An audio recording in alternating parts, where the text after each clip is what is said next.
गाड़ियां ठीक करने वाले मैकेनिक ने दुनिया के अमीर तरीन इन्वेस्टर्स को 1 अरब US डॉलर्स का चूना लगा दिया, जो कि करीब 8,500 करोड़ रुपए बनते हैं।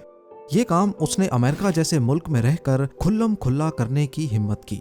ना ही वो उधार लेकर भागा और ना ही उसने कोई बैंक डकैती की, बल्कि ये सारे पैसे उसने सोलर पैनल्स बेचकर हासिल किए। उसकी प्लानिंग इतनी खतरनाक थी कि दुनिया के बड़े बड़े इंडस्ट्रियलिस्ट भी उसके जाल में फंस गए। पर आखिर उसने ऐसा भी क्या कर दिया? कौन था वो शख्स जो वॉरेन बफेट जैसे इन्वेस्टर्स को भी अपने जाल में फंसा बैठा, और सबसे बढ़कर उसका भांडा कैसे फूट पड़ा? ज़ेम टीवी की वीडियोस में एक बार फिर से खुशामदीद। नाजरीन, कैलिफोर्निया के 36 साला जेफ कार्पोफ ने अपनी बीवी के साथ मिलकर कार रिपेयरिंग का एक बिजनेस शुरू किया, जिसमें दोनों बतौर मैकेनिक अपने बच्चों के लिए रोजी रोटी कमाते थे। लेकिन कुछ ही अरसे बाद उनका ये बिजनेस ठप हो गया और अब उनके लिए बच्चों का पेट पालना मुश्किल हो गया था। जेफ के जहन में अमीरी का भूत सवार था, लिहाजा वो अपना ख्वाब पूरा करने के लिए हर वक्त कुछ ना कुछ करता रहता। लेकिन नाकामी हमेशा उसका मुकद्दर बनी रही। जब उसकी फाइनेंशियल कंडीशन बहुत पतली हो गई तो उसने ड्रग्स बेचना शुरू कर दी ताकि अपने बच्चों का पेट पाल सके। धीरे धीरे उसके ऊपर कर्जा चढ़ने लगा, घर का रेंट और दीगर बिल्स अदा करना मुश्किल होने लगे, और ड्रग्स बेचकर ये सब करना भी उसे कोई अच्छा ऑप्शन नहीं लगता था। इसीलिए वो नौकरी ढूंढने की कोशिश करने लगा। आखिरकार उसे एक सोलर पैनल सेल्समैन की जॉब मिल गई। वो सोलर पैनल सेल करने के लिए दिन भर लोगों से मीटिंग्स करता, और इसी वजह से उसे लोगों का फीडबैक जानने का मौका मिलता रहता। कुछ ही अरसे के बाद उसने रियलाइज किया कि लोग सोलर पैनल्स खरीदने में इंटरेस्टेड तो हैं, लेकिन उनको खौफ है कि उनके सोलर पैनल्स कहीं चोरी ना हो जाएं। जेफ कार्पोफ इसी खौफ को खत्म करके बहुत सारा पैसा बना सकता था, क्योंकि अब उसे एक सॉलिड आइडिया मिल चुका था। उसने सोचा कि क्यों ना कुछ ऐसा किया जाए जिससे लोगों के सोलर पैनल्स महफूज बनाए जा सकें। अगर इन पैनल्स को किसी ट्रक या ट्रेलर पर फिक्स कर दिया जाए और दिन भर इस्तेमाल करने के बाद रात को उन ट्रक्स को महफूज मकाम पर पार्क कर दिया जाए, तो ये एक अच्छा ऑप्शन हो सकता है। प्लान तो बहुत अच्छा था, लेकिन एक मसला था कि जेफ कार्पोफ पढ़ा लिखा नहीं था, यानी इस प्लान को कैसे कामयाब बनाना है इसकी टेक्निकल नॉलेज उसके पास नहीं थी। लिहाजा उसने अपने ब्रदर इन लॉ को कांटेक्ट किया, जो कि एक मैकेनिक था। कुछ अरसे की मेहनत के बाद दोनों ने एक मोबाइल सोलर जनरेटर तैयार कर लिया। ये एक फ्रेम पर मुश्तमिल था जिसके नीचे टायर्स लगे हुए थे, और इस फ्रेम के ऊपर सोलर पैनल्स को फिक्स किया गया था। सोलर पैनल्स यूज करने के बाद इनको दोबारा लॉक करके महफूज जगह पर पार्क किया जा सकता था। दूसरी जानिब पोर्टेबल डीजल जनरेटर्स भी मार्केट में मौजूद थे, और वो भी जेफ कार्पोफ के आइडिया की तरह ही काम करते थे।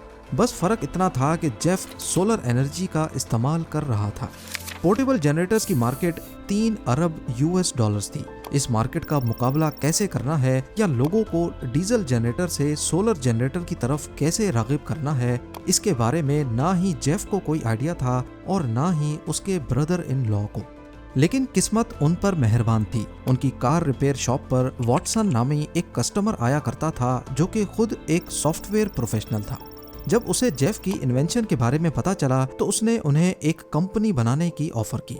कंपनी का नाम DC सोलर रखा गया, और इसमें वॉटसन और उसकी टीम भी शामिल हो गई, जो कि मार्केटिंग का डिपार्टमेंट संभालने लगे।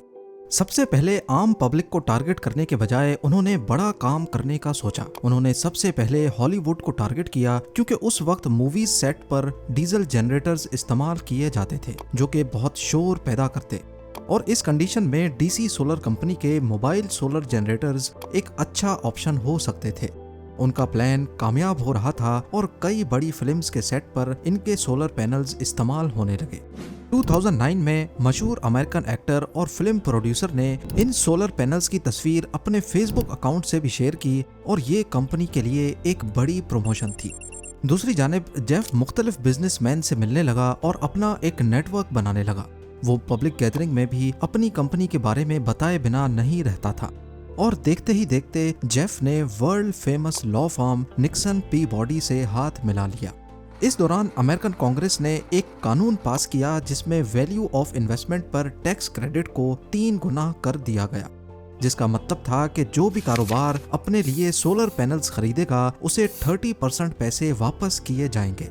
यानी अगर कोई भी कंपनी सोलर टेक्नोलॉजी को खरीदने के लिए जितनी भी इन्वेस्टमेंट करेगी उसका 30% उसे हुकूमत अदा करेगी। ये कंपनीज के लिए डबल मुनाफा था। सोलर पैनल से वो बिजली की कॉस्ट भी बचा सकते थे और 30% हुकूमत से भी ले सकते थे। गवर्नमेंट की इस धमाकेदार ऑफर के साथ ही जेफ की कंपनी डीसी सोलर भी एक नया पैकेज मार्केट में ले आई, जिसमें कहा गया कि अब कोई भी कंपनी उनसे सोलर पैनल्स सिर्फ 30% एडवांस देकर खरीद सकती है और बाकी का 70% वो किस्तों में अदा कर सकते हैं। डीसी सोलर की ऑफर इतनी धमाकेदार थी कि कोई भी उसे मना नहीं कर सकता था, क्योंकि सपोज करें कि 1 लाख रुपए के सोलर पैनल्स हैं जिसका 30% यानी 30,000 रुपीज अदा करके डीसी सोलर से पैनल्स बुक करवाए जा सकते थे और वही 30% गवर्नमेंट उनको कैश बैक की सूरत में वापस करेगी। यानी बिना कोई पैसे खर्च किए लोग मोबाइल सोलर पैनल्स लगा सकते थे और बाकी का 70% उनको वैसे ही किस्तों में डीसी सोलर को देना था, जो वो बिजली का बिल बचाकर आसानी से जमा कर सकते थे।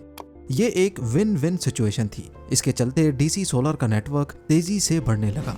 2011 में जेफ एक बेसबॉल मैच देखने के लिए स्टेडियम में मौजूद था जब अचानक उसको मैसेज मिला कि मशहूर पेंट कंपनी शेरविन विलियम्स ने 192 मोबाइल सोलर जनरेटर्स का ऑर्डर किया है। ये जेफ का सबसे बड़ा ऑर्डर था जिसकी कुल रकम $29 मिलियन थी। इसके अलावा एक अमेरिकन बैंक टैक्स रिडक्शन और जॉब क्रिएशन पर काम कर रहा था और वो डीसी सोलर के साथ मिलकर काम करने की ख्वाहिश रखता था। जेफ ने नकली डॉक्यूमेंट्स तैयार करवाए और फेक स्टैटिस्टिक्स के जरिए अमेरिकन बैंक को ये भरोसा दिलाया कि सोलर जनरेटर्स की डिमांड बहुत ज्यादा हो रही है, जिससे वो अमेरिकन बैंक को कन्विंस करने में कामयाब हो गया और वो अमेरिकन बैंक डीसी सोलर का पहला फाइनेंशियल पार्टनर बन गया। अमेरिकन बैंक का प्लान था कि वो अगले चंद सालों में डीसी सोलर से सोलर जनरेटर्स खरीदकर लोगों को लीज पे दिया करेंगे, जिससे लोगों पर टैक्स और इलेक्ट्रिसिटी बिल्स का दबाव कम होगा। यहाँ तक सब कुछ ठीक चल रहा था और इसमें कुछ भी एबनॉर्मल नहीं था, लेकिन यहाँ से आगे मामला बिगड़ना शुरू हो गया। जो सोलर जनरेटर्स मूवी सेट्स पे इंस्टॉल किए गए थे उनमें प्रॉब्लम आने लगी और वो बार बार बंद हो जाते थे और ऐसा होना ही था क्योंकि जेफ और उसके ब्रदर इन लॉ ने बगैर किसी नॉलेज के इनको तैयार किया था। और हैरानकुन बात यह कि अक्सर इंफॉर्मेशन के लिए वो गूगल इस्तेमाल किया करते थे। धीरे धीरे सभी सोलर जनरेटर मालिकान की तरफ से कंप्लेंट्स आने लगी और जब सोलर जनरेटर्स बंद हो जाते तो उन्हें फिर से डीजल जनरेटर्स का सहारा लेना पड़ता था। जेफ, जो कि असल में एक आम आदमी था, जब उसके पास इतनी पैसों की रेल पेल होने लगी तो वो अयाशी में पड़ गया। उसका ध्यान काम से हट गया और उसने झूठ का सहारा लेना शुरू कर दिया। पेंट कंपनी शेरविन विलियम्स के पैनल्स की तैयारी भी जारी थी, लेकिन स्लो स्पीड की वजह से सिर्फ पहली रो वाले पैनल्स तैयार हुए थे और डेडलाइन गुजर चुकी थी। धोखा देने के लिए पिछले वाले पैनल्स को सिर्फ नट बोल्ट्स की मदद से जोड़ दिया गया, जबकि हकीकत में पिछली रो वाले पैनल्स काम नहीं कर रहे थे। लेकिन जेफ अपनी अयाशी में मसरूफ था। उसने एक नया घर और नई गाड़ी भी खरीद ली। जब लोगों को ऑर्डर्स टाइम पे नहीं मिलने लगे तो कोई भी कंपनी इन जनरेटर्स को 5 से 10 साल के लिए लीज पर लेने को तैयार नहीं थी और लंबी लंबी लीज के बगैर डीसी सोलर अपने पुराने इन्वेस्टर्स को रिटर्न्स और लीज पेमेंट्स अदा नहीं कर सकता था। लेकिन जेफ और उसकी टीम ने एक और प्लान बनाया। उन्होंने चुपके से एक नई स्कीम बनाई कि नए बायर्स की लीज पेमेंट को पुराने इन्वेस्टर्स को रिटर्न देने के लिए इस्तेमाल किया जाएगा और इसके अलावा वो खुद को एक सोलर कंपनी डिक्लेयर करते हुए सरकारी खजाने से भी टैक्स क्रेडिट की मद में मिलियंस ऑफ डॉलर्स ले रहे थे। यानी फेक डॉक्यूमेंट्स और डेटा के जरिए अमेरिकन अवाम के टैक्स का पैसा भी डीसी सोलर ही ले रहा था।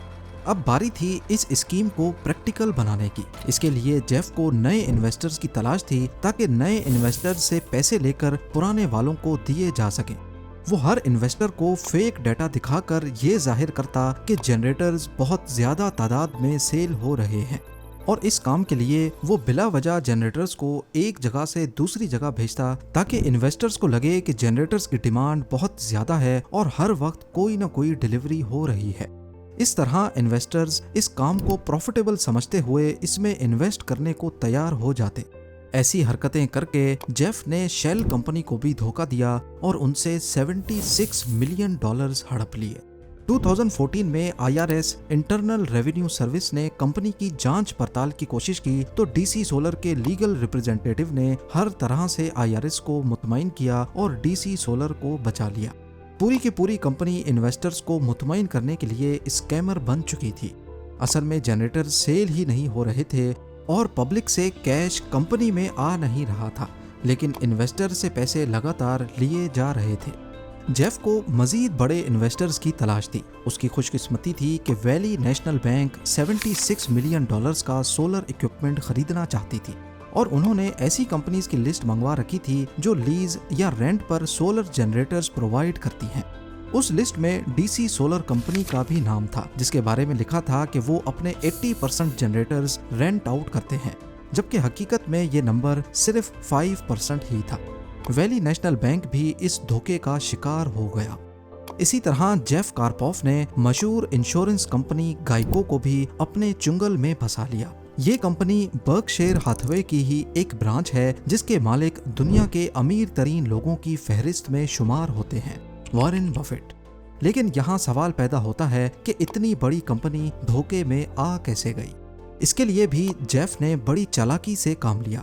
उसने अमेरिका की बड़ी टेलीकम्युनिकेशन कंपनी टी मोबाइल के एक एम्प्लॉय को रिश्वत देकर उससे एक फेक डॉक्यूमेंट साइन करवाया, जिसमें यह कहा गया था कि टी मोबाइल DC सोलर से अगले 10 सालों के लिए 1000 जनरेटर्स लीज पर ले रही है और जब आपके पोर्टफोलियो में टी मोबाइल जैसी कंपनीज हों तो बाकी कंपनीज के लिए ट्रस्ट करना आसान हो जाता है। गाइको ने भी 3 साल का एग्रीमेंट साइन कर लिया, जिसमें 8000 जनरेटर्स खरीदे जाने थे और इसकी कॉस्ट $1.2 बिलियन थी।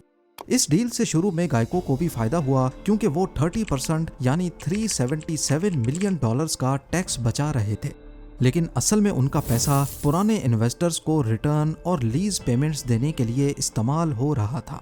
जबकि इस वक्त जेफ की अयाशी अपने उरूज पर थी। उसने बेशुमार विलास, 100 से ज्यादा गाड़ियां और प्राइवेट जेट भी खरीद लिया था। अब DC सोलर का नाम नेस्कार में भी पहुंच चुका था। DC सोलर की स्पॉन्सरशिप भी कार्स पर नजर आने लगी, यानी कोई भी जेफ को रोक नहीं पा रहा था। लेकिन अब कुदरत ने जेफ की रस्सी टाइट करना शुरू कर दी। DC सोलर के ही एक एम्प्लॉय ने कंपनी का पोल खोल दिया, जिससे सिक्योरिटी एक्सचेंज कमीशन और फेडरल ब्यूरो ऑफ इन्वेस्टिगेशन ने मामले की इन्वेस्टिगेशन शुरू कर दी और फ्रॉड्स साबित होने पर जेफ को गिरफ्तार कर लिया गया। इन्वेस्टिगेशन में मालूम पड़ा कि जेफ कार्पोफ सोलर जनरेटर्स बेचने की आड़ में पॉन्जी स्कीम चला रहा था, यानी नए इन्वेस्टर से पैसे लेकर पुराने वालों को दे रहा था। और इस किस्म की पॉन्जी स्कीम्स सिर्फ शुरू के ही कुछ सालों तक चलती हैं, लेकिन जैसे ही नए इन्वेस्टर्स आना कम हो जाते हैं तब असल मसला शुरू होता है। इस कंडीशन में कंपनी रातों रात भाग जाती है या फिर कंपनी के मालिकान पकड़े जाते हैं। जेफ कार्पोफ ने अमेरिका जैसे मुल्क में रहते हुए बड़ी बड़ी कंपनीज के साथ $1 बिलियन की पॉन्जी स्कीम चलाई। उन्होंने टोटल 17,000 सोलर जनरेटर्स बनाए थे, लेकिन सिर्फ कागजों में, और इन्वेस्टर्स को जाली GPS ट्रैकर दिखाए जाते थे कि देखें हमारे इतने सोलर जनरेटर्स मार्केट में चल रहे हैं। जबकि इन्वेस्टिगेशन में मालूम पड़ा कि वो GPS ट्रैकर्स असल में जनरेटर्स पर नहीं बल्कि मुख्तलिफ लोकेशंस पर जमीन में दफनाए गए थे। 9 नवंबर 2021 जेफ कार्पोफ को 30 साल की सजा सुनाकर जेल भेज दिया गया। इसके साथ साथ इसकी बीवी और 5 और लोगों को भी इसी स्कीम के साथ ताल्लुक रखने पर सजा सुनाई गई। उम्मीद है जेम टीवी की ये वीडियो भी आप लोग भरपूर लाइक और शेयर करेंगे। आप लोगों के प्यार भरे कमेंट्स का बेहद शुक्रिया। मिलते हैं अगली शानदार वीडियो में।